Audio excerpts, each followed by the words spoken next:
السلام عليكم ورحمة الله وبركاته. الحمد لله رب العالمين، الصلاة والسلام على أشرف الأنبياء والمرسلين وعلى آله الطيبين الطاهرين وأصحابه الهادين المهديين وعلى من تبعهم بإحسان إلى يوم الدين. أما بعد، رب اشرح لي صدري ويسر لي أمري واحلل عقدة من لساني يفقهوا قولي. ربي يسر ولا تعسر، ربي تمم بالخير والسعادة، وما توفيقي إلا بالله، لا حول ولا قوة إلا بالله العلي العظيم. الصلاة والسلام عليك يا سيدي يا رسول الله، الصلاة والسلام عليك يا سيدي يا حبيب الله. هلت حيلتي أنت وسيلتي، أدركني يا رسول الله، أدركني يا رسول الله، أدركني يا رسول الله.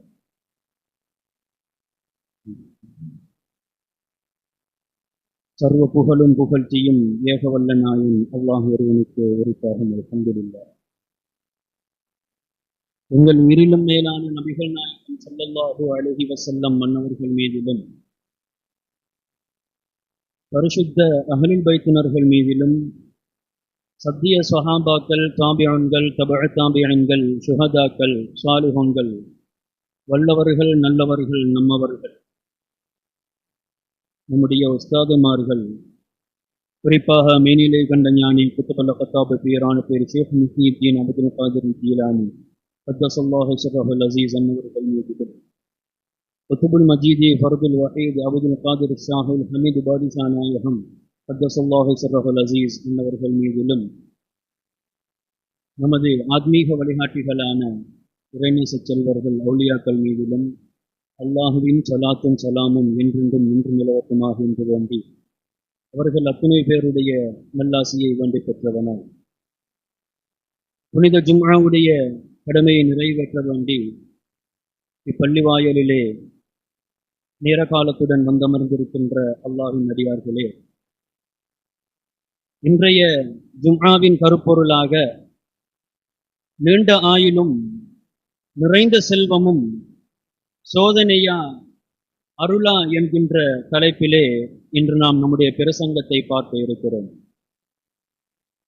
அந்த வகையிலே அல்லாஹு தஆலா குர்ஆனிலே கூறுகிறான், யா அய்யுஹல்லதீன ஆமனு, ஈமான் கொண்டவர்களே, லா துல்ஹிக்கும் அம்வாலுக்கும் வலா அவுலாதுக்கும் அன் திக்ரில்லாஹ், உங்களது சொத்துக்களும் செல்வங்களும் பிள்ளை பூட்டிகளும் அல்லாஹுடைய நினைவை விட்டு திசை திருப்ப வேண்டாம். அவ்வாறு திசை திருப்பவில்லை என்றால் அந்த சொத்துக்களும் செல்வங்களும் பிள்ளை பூட்டிகளும் உங்களுக்கு அருளாக அமைந்துவிடும். வமையஃபல் ذلك فاولئك هم الخاسرون, அவ்வாறு திசை திருப்பி விட்டது என்றால் அது நஷ்டமானவர்கள் தான் என்று அல்லாஹு தஆலா குர்ஆனிலே எங்களுக்கு கூறி காட்டுகிறார். இந்த ஆயத்தின் மூலம் அல்லாஹு தஆலா நமக்கு உணர்த்துவது, அல்லாஹ் நமக்கு சொத்துக்களையும் செல்வங்களையும் தருவான், பிள்ளை பூட்டிகளையும் தருவான். இவை அல்லாஹ்வின் நினைவை விட்டு திசை திருப்புமாக இருந்தால் அது நமக்கு சோதனையாக அல்லது தண்டனையாகவே அமையும். அப்படி திசை திருப்பவில்லை என்றால் நமக்கு நன்மையாகவே அமைந்துவிடும் என்று அல்லாஹு தஆலா நமக்கு கூறி காட்டுகிறார்.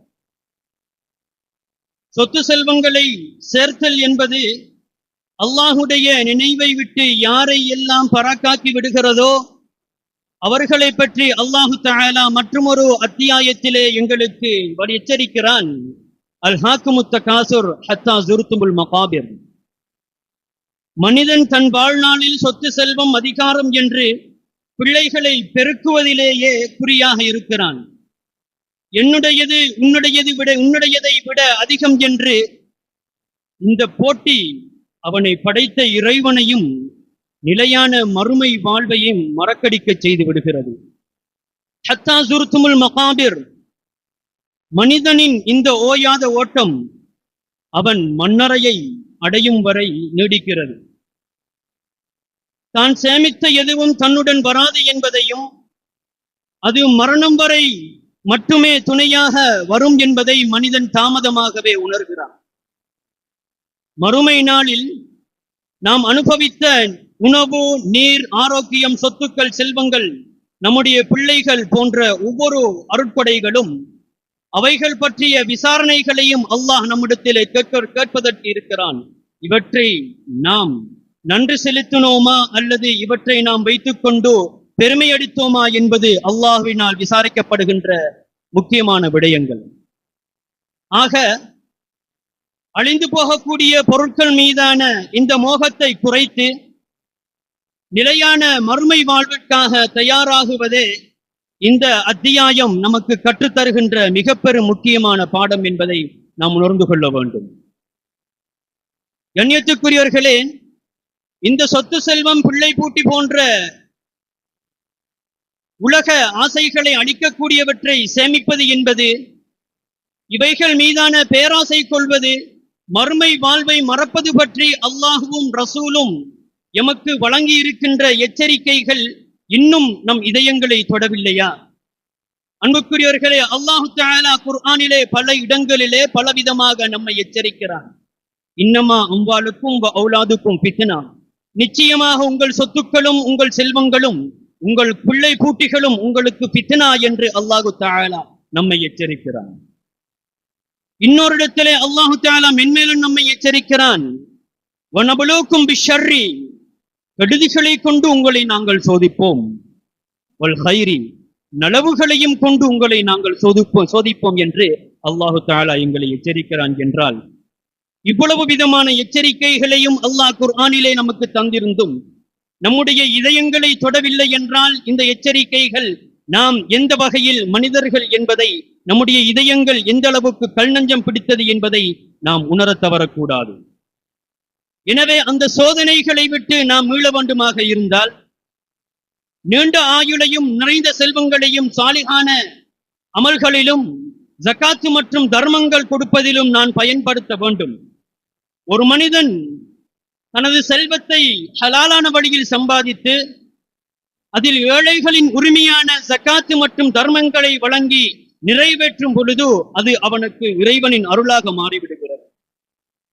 மாறாக செல்வம் பெருகும் பொழுது அது ஒருவனுக்கு கர்வத்தையும் எல்லாம் என்னுடையது என்ற மமதையையும் ஏற்படுத்தினால் அது அவனுக்கு பேரழிவை தரும் சோதனையாக மாறிவிடுகிறது என்கின்ற விடயத்தை நாம் புரிந்து கொள்ள வேண்டும்.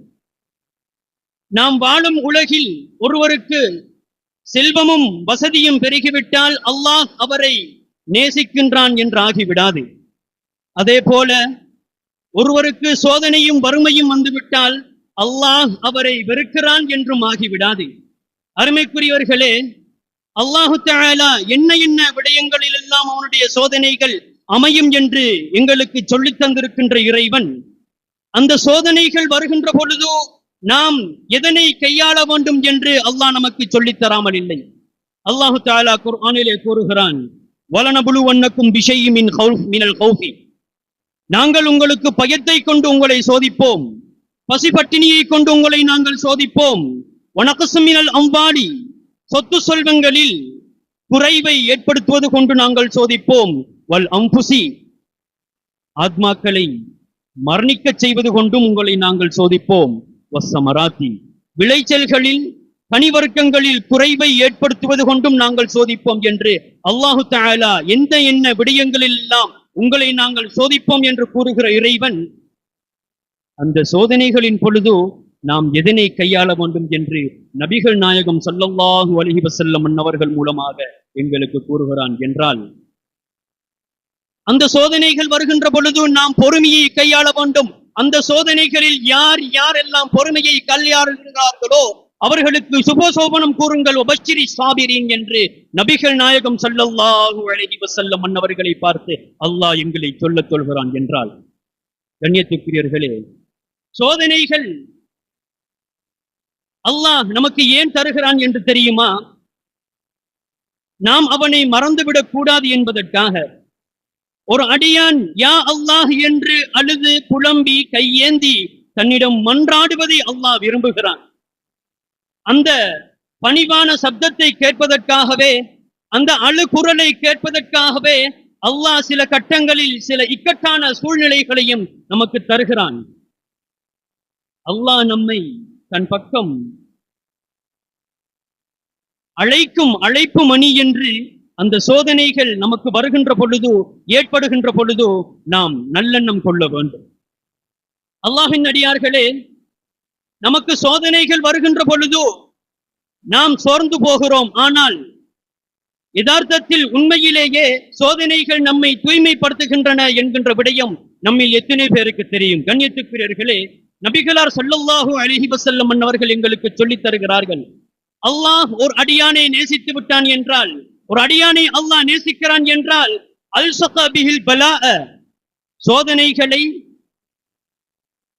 அவரை விட்டு பிரிக்க முடியாத அளவுக்கு இரண்டர கலக்க செய்து விடுகிறான். ஏன் தெரியுமா? ஃபஇன்னல்லாஹ யுரீது ஐயுசாஃபியஹு, அவன் அந்த அடியானை தன் பக்கம் தூய்மையாக்கி நெருக்கமாக்கிக் கொள்வதற்கு அல்லாஹ் நாடுகிறான் என்று நபிகள் நாயகம் ஸல்லல்லாஹு அலைஹி வஸல்லம் அவர்கள் எங்களுக்கு சொல்லித் தருகிற விடயம் நம் இதயங்களில் ஆழமாக பதித்துக் கொள்ள வேண்டும். கண்ணியத்துக்குரியவர்களே, தங்கத்தை உருக்குவது என்பது அதை அழிப்பதற்கு அல்ல, அதிலுள்ள அழுக்குகளை நீக்கி தூய்மையாக்குவதற்காக. அதுபோல ஒரு முஃமினுக்கு தொடர் சோதனைகள் வருகின்றன என்றால் அல்லாஹ் அவரை பாவங்களிலிருந்து சுத்தப்படுத்தி ஒரு பரிசுத்தமான அடியானாக தன்னிடம் சேர்த்துக் கொள்ள விரும்புகிறான் என்று பொருள் என்பதை நாம் உணர்ந்து கொள்ள வேண்டும். அன்பானவர்களே, நபிகள் நாயகம் ஸல்லல்லாஹு அலைஹி வஸல்லம் அவர்கள் காட்டித் தந்த அந்த அளவுகோல் எவ்வளவு அற்புதம் என்பதை நாங்கள் பார்க்க வேண்டும். நாம் செல்வம்தான் மிக உயர்வானது என்று நாம் நினைக்கிறோம். ஆனால் யதார்த்தத்தில் ஈமான் தான் உயர்வானது. அப்துல்லாஹ் இப்னு மஸ்ஊத் ரலியல்லாஹு தஆலா அன்ஹு அவர்கள் நபிகள் நாயகம் ஸல்லல்லாஹு அலைஹி வஸல்லம் அவர்கள் சொல்லித் தருகிற இந்த விடயத்தை எங்களுக்கு அறிவித்து காட்டுகிறார்கள். இன்னல்லாஹ யுஅத்தில் மால மன் யுஹிப்பு, அல்லாஹ் தஆலா செல்வங்களை தான் நேசிப்பவர்களுக்கும் கொடுக்கிறான். வமல் லா யுஹிப்பு, தான் நேசிக்காதவர்களுக்கும் அந்த செல்வங்களை கொடுக்கிறான். ஆனால் ஈமானை வலா யுஅத்தில் ஈமான இல்லா மா யுஹிப்பு, ஈமானை தான் நேசிப்பவர்களுக்கு மாத்திரமே அல்லாஹ் வழங்குகிறான் என்ற நபிகள் நாயகம் ஸல்லல்லாஹு அலைஹி வஸல்லம் அவர்கள் சொல்லித் தருகிற விடயத்தை அப்துல்லாஹ் இப்னு மஸ்ஊத் ரலியல்லாஹு அன்ஹு அவர்கள் எங்களுக்கு சொல்லித் தருகிறார்கள் என்றால் ஈமான் உயர்வானதா, நம்மிடம் இருக்கின்ற சொத்து செல்வங்கள் உயர்வானதா என்பதை நாமே தீர்மானித்துக் கொள்ள வேண்டும். இந்த வரிகள் நமக்கு ஒரு உண்மையை உணர்த்துகின்றன. செல்வம் என்பது தகுதிக்கு வழங்கப்படுகின்ற ஒன்றல்ல, அது ஒரு சோதனை. அது காரூனுக்கும் வழங்கப்பட்டது, ஃபிர்அவுனுக்கும் வழங்கப்பட்டது. ஆனால் ஈமான் எனும் பொக்கிஷம் சையதுனா அபூபக்கர் சித்தீக் ரலியல்லாஹு தஆலா அன்ஹு அவர்களுக்கும் சையதுனா பிலால் ரலியல்லாஹு தஆலா அன்ஹு அவர்களுக்கும் இறை அன்பை பெற்ற இறை நேசத்தை பெற்ற நல்லடியார்களுக்கும் வழங்கப்படுகின்ற ஒன்று என்பதை நாம் மறக்கக்கூடாது. காசு, பணம், அதிகாரம் என்பது இவையெல்லாம் ஒருவருக்கு கிடைப்பது என்பது அவர் இறைவனுக்கு பிரியமானவர் என்பதற்கு ஆதாரமும் அல்ல, அடையாளமும் அல்ல. அப்படி என்றால் ஃபிர்அவுனிடமும் காரூனிடமும் செல்வங்கள் இருந்தது, அதிகாரங்களும் இருந்தன. ஆனால் அவர்களிடத்தில் ஈமான் என்கின்ற ஒன்று இருக்கவில்லை. ஈமான் எனும் பாக்கியம் யாருக்கு கிடைக்கிறதோ அவர்தான் அல்லாஹ்வின் உண்மையான பிரியத்துக்குரியவர் மட்டுமல்ல, மிகப்பெரிய செல்வந்தரும் கூட. உங்களுக்கு ஈமான் எனும் பாக்கியமும் அதில் திடகாத்திரமும் இருந்தால் நீங்களே இவ்வுலகில் மிகப்பெரிய கோடீஸ்வரர் என்பதை நாம் மறந்துவிடக் கூடாது. அன்பானவர்களே, சொத்து செல்வங்களை தேடுவதை மார்க்கம் தடுக்கவில்லை. ஆனால் அந்த தேடுதலில் ஈமானை தொலைத்துவிடக் கூடாது. ஒரு மனிதர் மிகப்பெரிய செல்வந்தராக இருந்து அவரிடம் ஈமான் இல்லை என்றால் அவர் இறைவன் பார்வையில் மிகப்பெரிய வறியவர் என்று அர்த்தம். ஆனால் மாறாக ஒருவரிடம் அன்றாட தேவைக்கு மாத்திரமே செல்வங்கள் இருந்து அவரிடம் உறுதியான ஈமான் இருக்குமானால் அவரே ஈருலகிலும் வெற்றி பெற்ற வெற்றியாளர் என்பதை நாம் புரிந்து கொள்ள வேண்டும். அதிகமான செல்வம் மனிதனை வழி தவறச் செய்யும். குறைவான செல்வம் கவலையை தரும். ஆனால் அல்லாஹ் எவரை நேசிக்கின்றானோ அவருக்கு தேவை அளவுக்கு வழங்கி திருப்தியான மனோநிலையை தருகிறான் என்கின்ற விடயத்தை நாம் மறந்துவிடக் கூடாது. எனவே சகோதரர்களே, நம் வாழ்வில் சோதனைகள் வருகின்ற பொழுது அல்லாஹ் என்னை நேசிக்கின்றான், அல்லாஹ் என்னை அழைக்கின்றான், அல்லாஹ் என்னை தூய்மைப்படுத்துகிறான் என்று நன்முறையில் எண்ணம் கொள்ள வேண்டும். ஈமான் எனும் செல்வம் நமக்கு கிடைத்ததற்காக அல்லாஹ்வுக்கு மறவாமல் நன்றி செலுத்த வேண்டும். அல்ஹம்துலில்லாஹ் என்று சொல்லிக் கொள்ளுங்கள். பேரன்புக்குரியவர்களே, நாளை மறுமை நாளில் நம்மிடம் இருக்கும் செல்வத்தை பற்றி கேள்வி கணக்குகள் கேட்கப்படும். ஆனால் கடுகளவு ஈமான் இருந்தாலும் அது ஒருவரை நரக நெருப்பிலிருந்து பாதுகாக்கும். நபிகள் நாயகம் ஸல்லல்லாஹு அலைஹி வஸல்லம் அவர்கள் எங்களுக்கு சொல்லி காட்டுகிறார்கள், இன்னல்லாஹ லா யன்துரு இலா சுவரிக்கும் வ அம்வாலிக்கும், நிச்சயமாக அல்லாஹு தஆலா உங்களையோ உங்கள் சொத்து செல்வங்களையோ பார்க்க மாட்டான். ஆனால் வலாக்கின் யன்துரு இலா குலூபிக்கும், ஆனால் அல்லாஹ் உங்களுடைய இதயங்களையும் அதில் உள்ள ஈமானையும் திடகாத்திரத்தையும் பார்ப்பான். வ அஅமாலிக்கும், உங்கள் அமல்களையும் அதில் எந்த அளவுக்கு இஹ்லாஸ் உடையவர்களாக இருக்கின்றீர்கள் என்பதையும் அல்லாஹ் பார்க்கிறான் என்கின்ற விடயத்தை நபிகள் நாயகம் ஸல்லல்லாஹு அலைஹி வஸல்லம் அவர்கள் எங்களுக்கு சொல்லித் தருகிற விடயம் நம்முடைய இதயங்களை பரிசுத்தப்படுத்த வேண்டும். இவ்வுலகில் மனிதன் அதிகம் எதை விரும்புகிறான் என்று பார்த்தால் இரண்டு விடயங்கள் முன்னணியில் நிற்கும். ஒன்று குறைவில்லாத செல்வம், மற்றொன்று மரணம் தள்ளி போகக்கூடிய நீண்ட ஆயுள். இவை இரண்டும் கிடைப்பதுவே மனித வாழ்வின் மிகப்பெரிய வெற்றி என்று நாம் கருதுகிறோம். ஆனால் யதார்த்தத்தில் இஸ்லாமிய பார்வை இவற்றை ஒரு பொறுப்பாகவும் ஒரு சோதனையாகவும் நமக்கு அறிமுகப்படுத்துகிறது. இவற்றை நாம் எவ்வாறு கையாளுகிறோம் என்பதில் தான் இவை அருளா, நிஅமத்தா அல்லது சோதனையா, ஃபித்னாவா என்பது அடங்கியுள்ளது. செல்வம் என்பது ஒரு மனிதனின் கையில் இருக்கும் ஒரு கூர்மையான கருவியை போன்றது. அது நல்லவனின் கையில் இருந்தால் நன்மையை விளைவிக்கும், அது ஒரு தீயவனின் கையில் இருந்தால் அது அழிவை உண்டாக்கும். இதுதான் இன்றைய உலகின் நிதர்சனமான உண்மையும் கூட. ஏனென்றால் அன்பு சகோதரர்களே, இன்று நாம் கண்கூடாக பார்க்கும் காட்சிகள் மிகவும் நமக்கு மனவேதனையை ஏற்படுத்துகின்றன. ஒருபுறம் ஈரான், பலஸ்தீனம், லெபனான் போன்ற நாடுகளில் உள்ள நமது இஸ்லாமிய சகோதரர்கள் சொல்லன்னா துயரங்களிலும் வாழ்வாதார நெருக்கடிகளிலும் சிக்கி தவிர்த்துக் கொண்டிருக்கிறார்கள். மறுபுறம் இறைவனால் வழங்கப்பட்ட எல்லையற்ற செல்வச் செழிப்பில் திளைக்கும் சில அரபு நாடுகள் அந்த பொறுப்பை மறந்து ஆடம்பரத்திலும் குதூகலங்களிலும் கழித்துக் கொண்டிருக்கின்ற மூழ்கி கிடக்கின்றார்கள் என்றால் எவ்வளவு பெரிய மனவேதனை என்பதை நாம் சற்று சிந்தித்துக் கொள்ள வேண்டும். துரதிருஷ்டவசமாக இந்த ஆடம்பர வாழ்க்கையையே தன்னுடைய வாழ்க்கையாக அமைத்துக் கொண்டிருக்கின்ற அரேபியர்களை தங்களின் முன்மாதிரிகளாக, ரோல் மாடல்களாக அமைத்துக் கொண்டு அவர்களையே பின்பற்ற துடிக்கும் ஒரு சமூகத்தையும் கூட்டத்தையும் நாம் நம்முடைய கண்கூடாக பார்த்துக் கொண்டிருக்கிறோம். ஆக கசப்பான உண்மை என்னவென்றால், இந்த அரபு நாடுகளினுடைய பெரும் செல்வத்தை வைத்துக் கொண்டே அமெரிக்காவும் அதன் கூட்டாளிகளும் பிற முஸ்லிம் நாடுகளினுடைய அவர்களை அழிப்பதற்கு அழிவு பாதைக்கு இட்டுச் செல்கின்றார்கள். முஸ்லிம்களிடம் செல்வம் இருக்கின்றது, ஆனால் முஸ்லிம்களுடைய செல்வம் எங்கே செல்கின்றது என்ற ஒரு கேள்வி எழுந்தால், அந்த கேள்விக்கு விடை தேடினால் அது இறுதியில் முஸ்லிம்களை அழிப்பதற்காகவே மறைமுகமாக பயன்படுத்தப்படுகிறது என்பது மறுக்க முடியாத நிதர்சனமான உண்மை.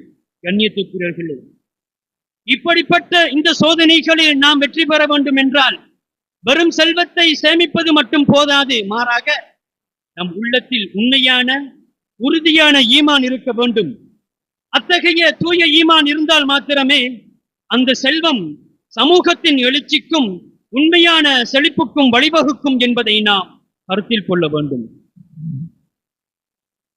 கண்ணியத்துக்குரியவர்களே, செல்வம் என்பது இதயத்தில் இருக்கக்கூடாது, அது கையில் மாத்திரமே இருக்க வேண்டும். செல்வம் நம்மை விட்டு பிரியக்கூடியது. இன்று நம்மிடம் இருக்கும் செல்வம் நாளை இன்னொருவரிடத்தில் மாறிவிடும். ஆனால் ஈமான் என்பது அப்படி அல்ல. நம் ரூஹோடு கலந்தது. அது மரணத்துக்கு பின்னாலும் நம்மை தொடரும் ஒரே சொத்து என்றால் அது ஈமான் தான். செல்வம் ஒரு மனிதனை பெருமை கொள்ளச் செய்யும். ஆனால் ஈமான் ஒரு மனிதனை பணிவுள்ள புனிதனான மனிதனாக மாற்றும் என்பதில் எந்தவித சந்தேகமும் கிடையாது. செல்வம் இருக்கின்றதே, இந்த செல்வம் ஒரு மனிதரை சீதேவியாகவும் மாற்றும், மூதேவியாகவும் முனாபிக்காகவும் மாற்றும். செல்வம் ஒரு மனிதனை முனாபிக்காக மாற்றும், மூதேவியாக மாற்றும் என்பதற்கு நபிகளார் ஸல்லல்லாஹு அலைஹி வஸல்லம் மன்னவர்களுடைய காலத்தில் ஸஅலபா இப்னு ஹாத்திப் அன்சாரி என்கின்ற ஒரு மனிதருக்கு நிகழ்ந்த அந்த வரலாறு நமக்கு சான்று பகர்கிறது. அந்த மனிதர் நபிகள் நாயகம் ஸல்லல்லாஹு அலைஹி வஸல்லம் மன்னவர்களிடத்தில் வந்து, யா ரசூலல்லாஹ், எனது செல்வ செழிப்புக்காக வேண்டி உங்களிடத்தில் நான் பிரார்த்தனையை வேண்டுகிறேன் என்று சொல்கிறார்கள். ஆனால் நபிகள் நாயகம் ஸல்லல்லாஹு அலைஹி வஸல்லம் மன்னவர்கள் அந்த மனிதரை பார்த்து, குறைவான செல்வத்திற்கு நன்றி செலுத்துவது என்பது உங்களால் சுமக்க முடியாத அதிக செல்வத்தை விட சிறந்தது என்று அந்த மனிதரை எச்சரிக்கிறார்கள். அந்த எச்சரிக்கை அந்த மனிதனுடைய உள்ளத்தில் பிரதிபலிக்கவில்லை.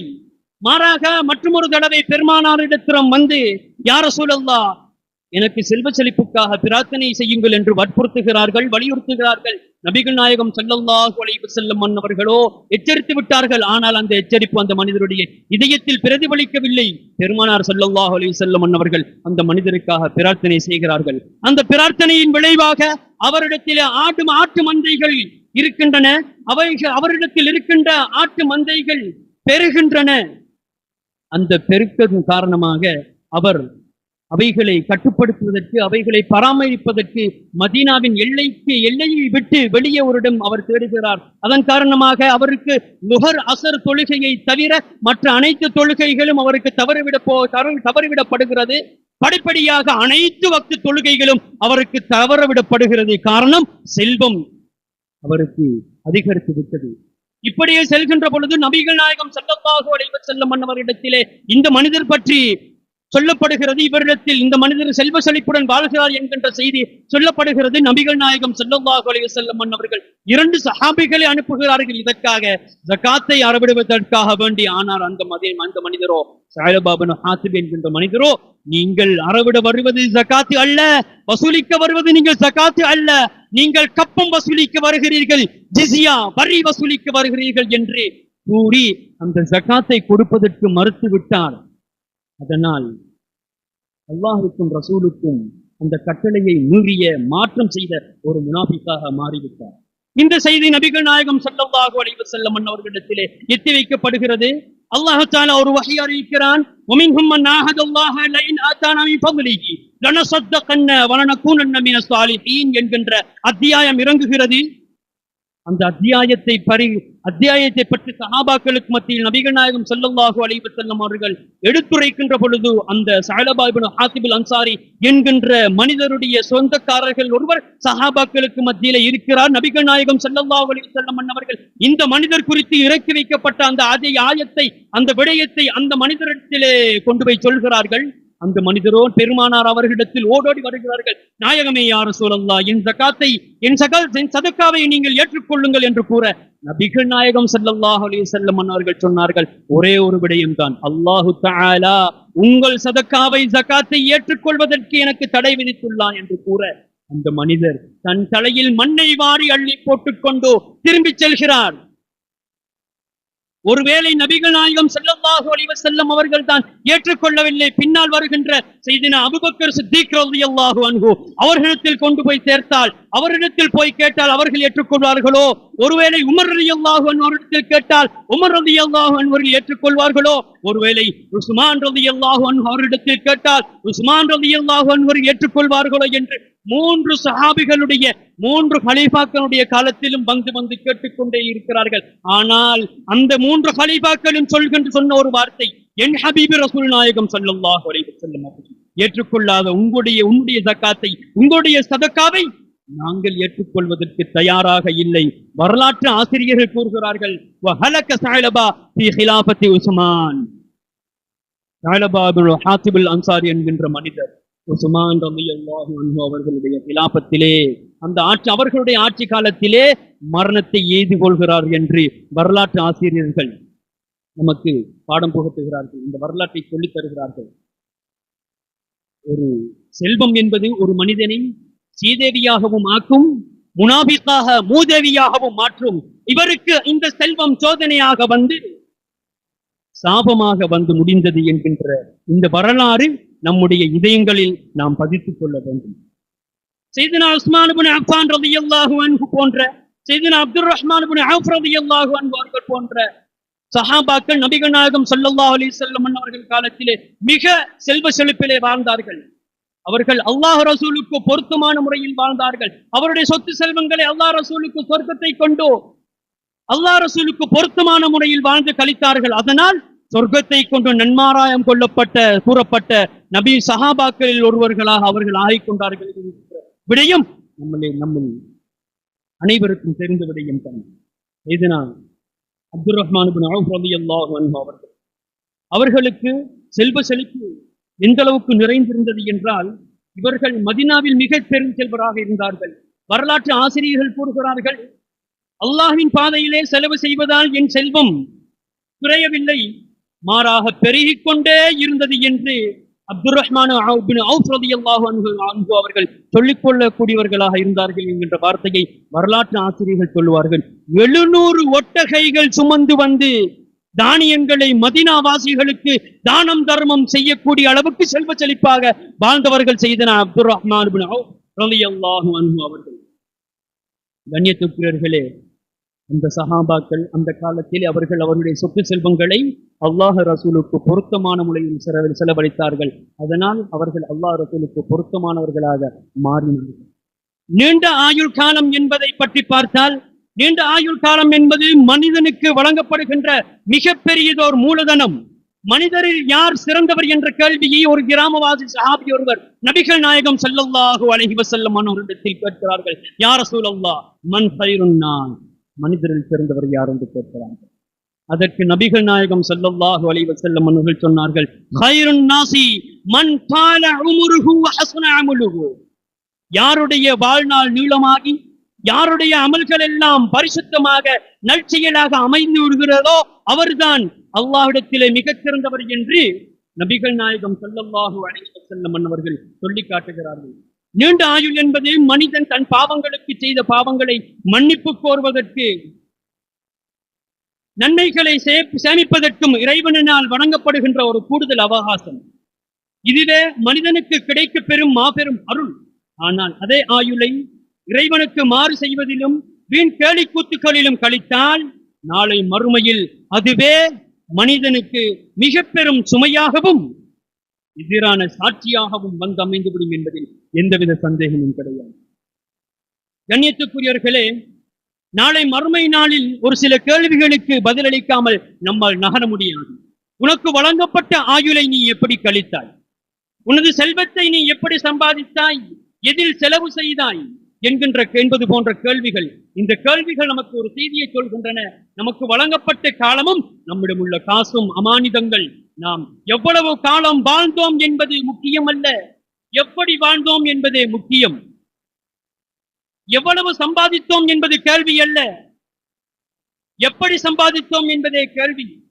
எவ்வளவு செலவழித்தோம் என்பது கேள்வி அல்ல, எதற்காக வேண்டி என்ன காரணத்திற்காக வேண்டி நாம் செலவழித்தோம் என்பதே முக்கியமான கவனிக்கப்பட வேண்டிய விடயம் என்கின்ற விடயங்களை நாம் நம்முடைய இதயங்களில் ஆழப்படுத்திக் கொள்ள வேண்டும். ஆக நீண்ட ஆயுள் என்பதும் நிறைந்த செல்வம் என்பதும் வெறுமனே அது அல்லாஹ்வின் அருள் என்று மட்டும் நான் நினைத்துவிடக் கூடாது. அது மிக பெரும் சோதனையாக இருக்கிறது.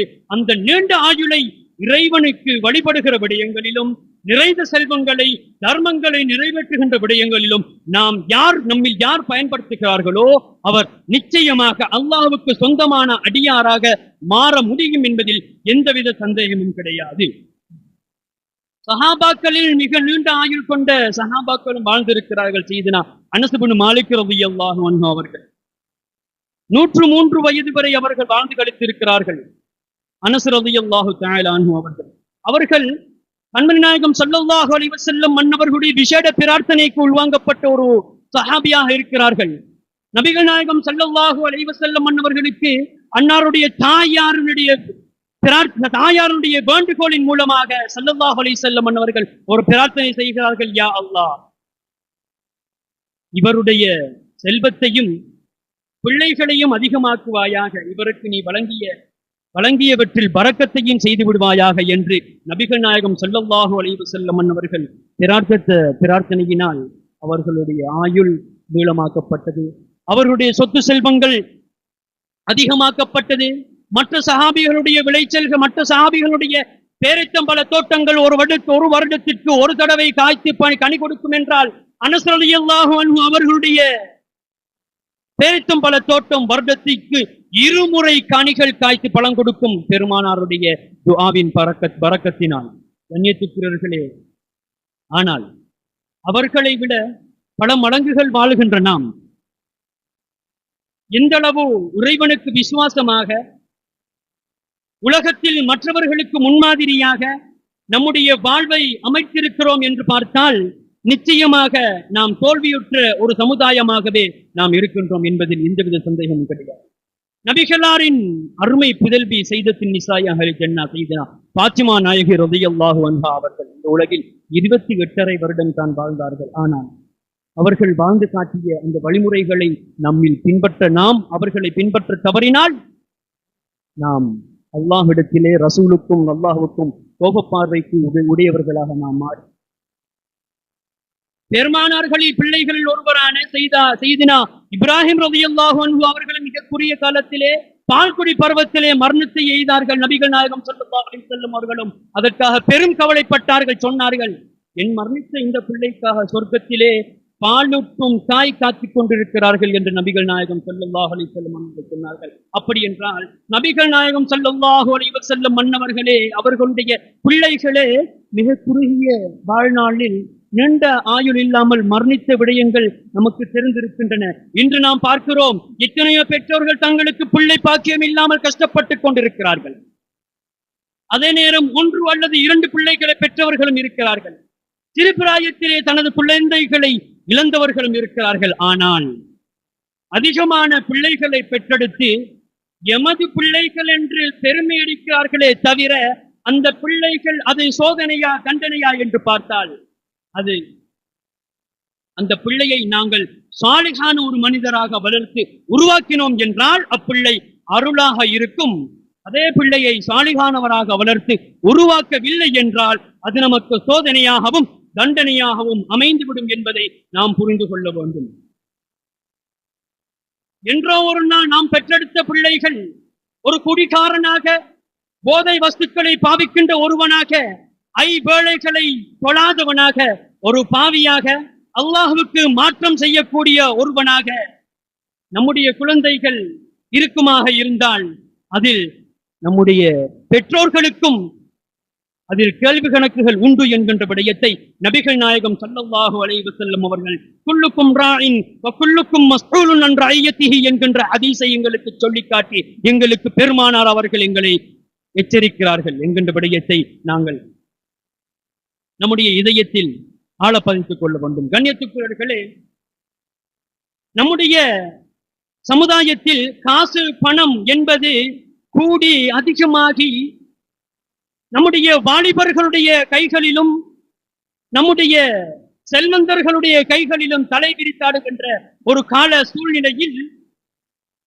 இன்றைய காலத்தில் இருக்கின்ற வாலிபர்கள் அதனை போதை வஸ்துக்களை பாவிப்பதிலும் வீணாக செலவழிப்பதிலும் தன்னை அந்நிய பெண்களுடன் உறவாடலின் மூலமாக விபச்சாரங்களை செய்வதிலும் இன்றைய காலத்து இளைஞர்கள் செல்வ செழிப்பில் வாழ்கின்றவர்கள் அவர்களுடைய காலத்தில் கழிக்கக்கூடிய ஒரு சமுதாயம் நம்முடைய இந்த பிராந்தியத்தில் வாழ்கின்றார்கள் என்றால் நாம் மறக்கக்கூடாது. கண்ணியத்துக்குரியவர்களே, இவை அனைத்தும் அதற்கான காரணம் தன்னுடைய பெற்றோர்கள் அந்த செல்வ செழிப்பினுடைய அந்த சொத்து செல்வங்களை மாறி வழங்கி அதனுடைய அதிகாரத்தையும் தன்னுடைய பிள்ளையின் கையில் கொடுத்துவிட்டு அவர்கள் எங்கோ இருப்பார்கள், அவர்கள் அதை கவனிக்க மாட்டார்கள், அதற்கு அதை பற்றி அவர்கள் கேள்வி கணக்குகள் கேட்காமல் இருந்தார்கள் என்றால் உங்களுடைய பிள்ளை இப்படித்தானே ஒரு தலைக்கணம் பிடித்த ஒரு பிள்ளையாக மாறும் என்பதில் எந்தவித சந்தேகமும் கிடையாது. அதே நேரத்தில் நம்முடைய சொத்து செல்வங்களையும் நம்முடைய பிள்ளைகளை சாலிகான ஒரு மனிதனாக உருவாக்கி அந்த சாலிகான பிள்ளைகளுடன் நம்முடைய சொத்து செல்வங்களை கொடுத்துவிட்டு நாம் மரணித்து விட்டோம் என்றால் அந்த பிள்ளை அந்த நம்முடைய சொத்து செல்வங்களை நல்ல காரியங்களில் செலவழிப்பான், அவன் நல்லவனாக வாழ்வான், அதன் மூலமாக அவனுடைய பெற்றோர்களுக்கு நன்மைகள் வந்து சேரும் என்பதில் எந்தவித சந்தேகமும் கிடையாது. கண்ணியத்துக்குரியவர்களே, அன்மணி நாயகம் ஸல்லல்லாஹு அலைஹி வஸல்லம் மன்னவர்கள் ஒரு சாலிகான ஒரு பிள்ளையை சதக்கத்துன் ஜாரியா என்று எங்களுக்கு அடையாளப்படுத்தி காட்டி தந்திருக்கிறார்கள் என்றால் நம்மில் எத்தனை பேர் என்னுடைய பிள்ளை ஒரு சாலிகான பிள்ளை என்று மார்பு தட்டி கூறுவதற்கு தயாராக இருக்கின்ற பெற்றோர்கள் நம்மில் எத்தனை பேர் இருக்கின்றோம்? இத்தனை பேர் இருக்கின்றோமே. நம்மில் எத்தனை பேர் இருக்கின்றோம் எனது பிள்ளை ஒரு சாலிகான மனிதர் என்று சொல்வதற்கு தயங்காமல் கூறுவதற்கு நாம் தயாரா? கண்ணியத்துக்குரியவர்களே, குறைந்த ஆயுள் என்பது ஒரு பெரிய விடயம் அல்ல.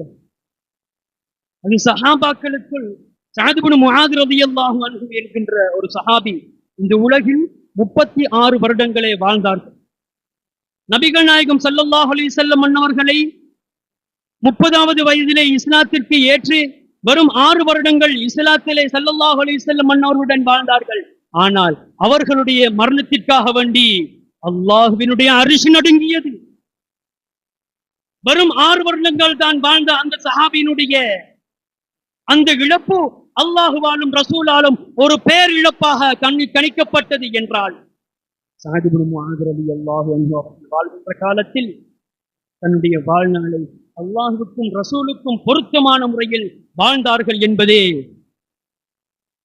உண்மையான விடயம் என்பதை நாம் கருத்தில் கொள்ள வேண்டும்.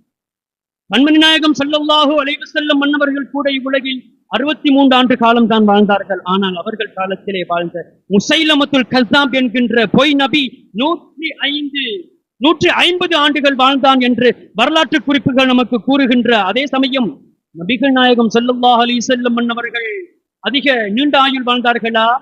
முஸைலமத்துல் கஸ்ஸாப் நீண்ட ஆயுள் வாழ்ந்தானா என்று பார்த்தால் முஸைலமத்துல் கஸ்ஸாப் தான் நீண்ட ஆயுள் வாழ்ந்தான். ஆக அப்படி என்றால் நீண்ட ஆயுள் என்பது பரக்கத்து அல்ல. அந்த ஆயுளில் நாம் எவ்வாறு வாழ்கிறோம் என்பதுதான் பரக்கத். நிறைந்த செல்வம் என்பது பரக்கத்து அல்ல. அந்த நிறைந்த செல்வத்தினால் நாம் என்ன சம்பாதித்தது என்ன தாரம் தர்மங்கள் செய்தோம் என்பதுதான் பரக்கத்து. ஆக கண்ணியத்துக்குரியவர்களே, ஒரு தடவை செய்தனா அபூ ஹுரைரா ரலியல்லாஹு அன்ஹு அவர்கள் ஒரு சிறிதளவு பேரித்தும் கனிகளை பெருமானார் ஸல்லல்லாஹு அலைஹி வஸல்லம் அவர்களிடத்திலே கொண்டு வந்து கொடுத்து, இதில் எனக்கு பரக்கத்திற்காக வேண்டி பிரார்த்தனை செய்தார்கள் நாயகமே யா ரசூலுல்லாஹ் என்று கூற, பெருமானார் அவர்களும் பரக்கத்திற்காக வேண்டி பிரார்த்தனை செய்து கொடுக்கிறார்கள். அந்த பேரித்தும் பழங்களை ஒரு பையிலே வைத்துக் கொண்டு தன்னுடைய வாழ்நாள் முழுவதும் அந்த பையை தன்னுடன் வைத்துக் கொண்டு அதிலிருந்து எடுத்து உட்கொண்டு கொண்டே இருப்பார்கள். எத்தனை ஆண்டு காலம் தெரியுமா? செய்தனா உஸ்மான் ரலியல்லாஹு அன்ஹு அவருடைய ஆண்டு காலம் வரை. உஸ்மான் ரலியல்லாஹு அன்ஹு அவர்களுடைய ஷஹீதாக்கப்பட்ட அந்த நிகழ்விலே செய்தனா அபூ ஹுரைரா ரலியல்லாஹு அன்ஹு அவர்கள் சொல்கிறார்கள், எல்லோருக்கும் ஒரு கவலையானால் எனக்கு 2 கவலை. உஸ்மான் ரலியல்லாஹு அன்ஹு அவர்கள் ஷஹீதாக்கப்பட்டது ஒன்று, மற்றொன்று பெருமானார் அவர்கள் எனக்கு துஆ செய்து பரக்கத்திற்காக ஓதி தந்த அந்த பேரித்தும் பல பை காணாமல் போனது. இந்த அடிப்படையிலேயே இன்றும் கூட நம்முடைய மக்களுக்கு மத்தியில் மரபு வழியாக இஸ்லாமிய பாரம்பரியத்திலே ஒரு வளமை இருக்கிறது. வீடுகளிலே உணவுகளை சமைத்து வைத்து குர்ஆனை ஓதிவிட்டு திக்ருகளை ஓதிவிட்டு ஸலவாத்துக்களை ஓதிவிட்டு துஆக்களை ஓதிவிட்டு சாப்பிடுகின்ற வழக்கம் இன்றும் நம் மத்தியில் இருக்கின்றது. அந்த சாப்பிடுகின்ற அந்த உணவில் பரக்கத் இருக்கிறது, அல்லாஹ்வின் அருள் இருக்கிறது, நிறைவு இருக்கிறது. அப்படி உண்கின்ற உணவில் ஆரோக்கியம் இருக்கின்றது என்கின்ற விடயங்களை நாம் நம்முடைய நினைவில் வைத்துக் கொண்டு சுருக்கமாக சொல்லப்படுகின்ற விடயம் என்ன தெரியுமா? நீண்ட ஆயுள் மற்றும் நிறைந்த செல்வம் என்பது சோதனையாகவும் இருக்கலாம், அது பரக்கத்தாகவும் அருளாகவும் இருக்கலாம். நாம் எவ்வாறு அதை பயன்படுத்திக் கொள்கிறோம் என்பதிலேதான் எங்களுக்கு அதிலே உள்ள கூலி என்ன என்பது தங்கி இருக்கிறது. ஆக நமக்கு கிடைத்திருக்கின்ற ஆயுளை, நமக்கு கிடைத்திருக்கின்ற செல்வத்தை, அல்லாஹ் செய்திருக்கக்கூடிய பரக்கத்தை நாம் நல்ல வழியிலே செலவு செய்து நன்மைகளை அடையக்கூடியவர்களாக நாம் அனைவரும் ஆகிக் கொள்வோமாக. எல்லாம் வல்ல அல்லாஹு தஆலா நம் அனைவருக்கும் நல்லருள் பாலிப்பானாக. யா அல்லாஹ், எங்களுக்கு நீ வழங்கிய சொத்துக்களிலும் செல்வங்களிலும் பரக்கத்தை செய்வாயாக. எங்களுக்கு வழங்கி இருக்கின்ற ஆயுள்களிலும் பரக்கத்து செய்வாயாக. இவற்றை உன்னை நெருங்குவதற்கான வழிகளாக ஆக்கி வைப்பாயாக. இவற்றை சோதனையாக மாற்றி எங்களை நரகத்தில் தள்ளிவிடாதே யா அல்லாஹ். யா அல்லாஹ், எங்களுக்கும் எங்களுடைய வீடுகளிலும் எங்களுடைய சொத்து செல்வங்களிலும் பரக்கத்து செய்வாயாக. யா அல்லாஹ், எங்களுடைய ஊர் மக்களுக்கும் ஊர் மக்களுடைய தொழில்துறைகளிலும் பரக்கத்து செய்வாயாக. வாஹிரு தஅவானா அனில் ஹம்துலில்லாஹி ரப்பில் ஆலமீன். அஸ்ஸலாமு அலைக்கும் வரஹ்மத்துல்லாஹி வபரகாத்துஹு. அல்ஹம்துலில்லாஹ் அல்ஹம்துலில்லாஹி அல்லதி ஹஸ்ஸ இபாதஹு அல்-அக்யார் وحصل لهم العز والفخار ظلمة السوى والغيار وحباهم بالحلم والعلم واصطفى من سائر الأقدار. وأشهد أن لا إله إلا الله وحده لا شريك له وأشهد أن سيدنا وحبيبنا ونبينا ومولانا محمد صلى الله عليه وسلم عبده ورسوله. اللهم صل وسلم على من توجت إليه بتاج الوقار ونبرت بوجوده جميع الأقطار وعلى آله الأطهار وأصحابه الأخيار وعلى من تبعهم بإحسان إلى يوم القرار. أما بعد، فيا عباد الله، أوصيكم وإياي أولا بتقوى الله، فإن التقوى تنجيكم من النار وتدخلكم الجنة. يا أيها قال الله تعالى في القرآن العظيم: يا أيها الذين آمنوا اتقوا الله حق تقاته ولا تموتن إلا وأنتم مسلمون. وقال الله تعالى في القرآن العظيم: يا أيها الذين آمنوا لا تلهكم أموالكم ولا أولادكم عن ذكر الله ومن يفعل ذلك فأولئك هم الخاسرون. صدق الله المولانا العظيم. وقال نبينا محمد صلى الله عليه وسلم: إذا أحب الله عبدا ألصق به البلاء فإن الله عز وجل يريد أن يصافيه. صدق رسول الله صلى الله عليه وسلم. بارك الله لنا وإياكم بالآيات والذكر الحكيم ونفعنا وإياكم بالآيات والذكر الحكيم. إنه تعالى جواد كريم ملك قديم بر رؤوف رحيم ورب حليم واستغفروه إنه هو الغفور الرحيم.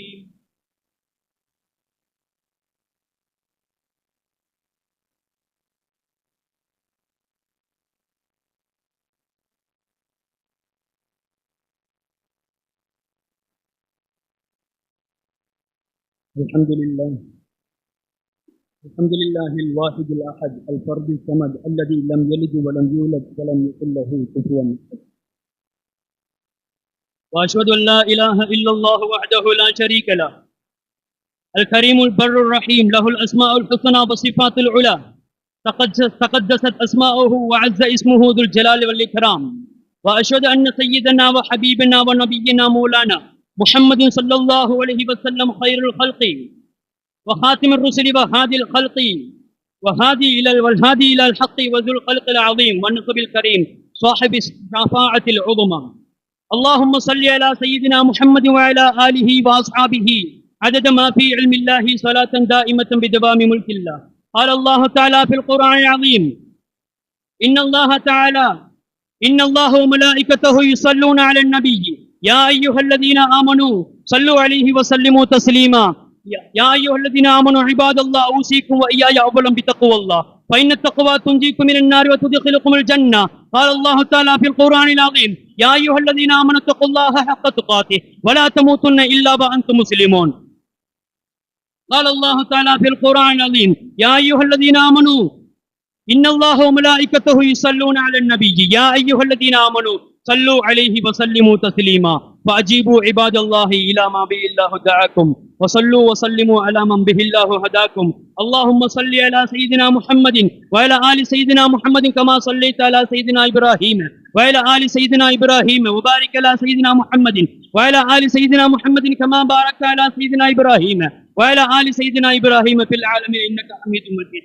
اللهم ارضى عن ساداتنا سيدنا أبي بكر الصديق رضي الله تعالى عنه، وارضى عن ساداتنا سيدنا خليفة رسول الله عمر بن الخطاب رضي الله تعالى عنه، وارضى عن خليفة رسول الله سيدنا عثمان بن عفان رضي الله تعالى عنه، وارضى عن خليفة رسول الله سيدنا أمير المؤمنين سيدنا علي بن أبي طالب رضي الله تعالى عنه، وستنا بنت الرسول فاطمة الزهراء البتول رضي الله تعالى عنها، وسيد شبان أهل الجنة سيدنا الحسن وسيدنا الحسين رضي الله تعالى عنهما، وعمي الرسول سيدنا حمزة والعباس رضي الله تعالى عنهما. وسائر الصحابة رضوان الله تعالى كلهم أجمعين وارض عنا معهم برحمتك يا أرحم الراحمين.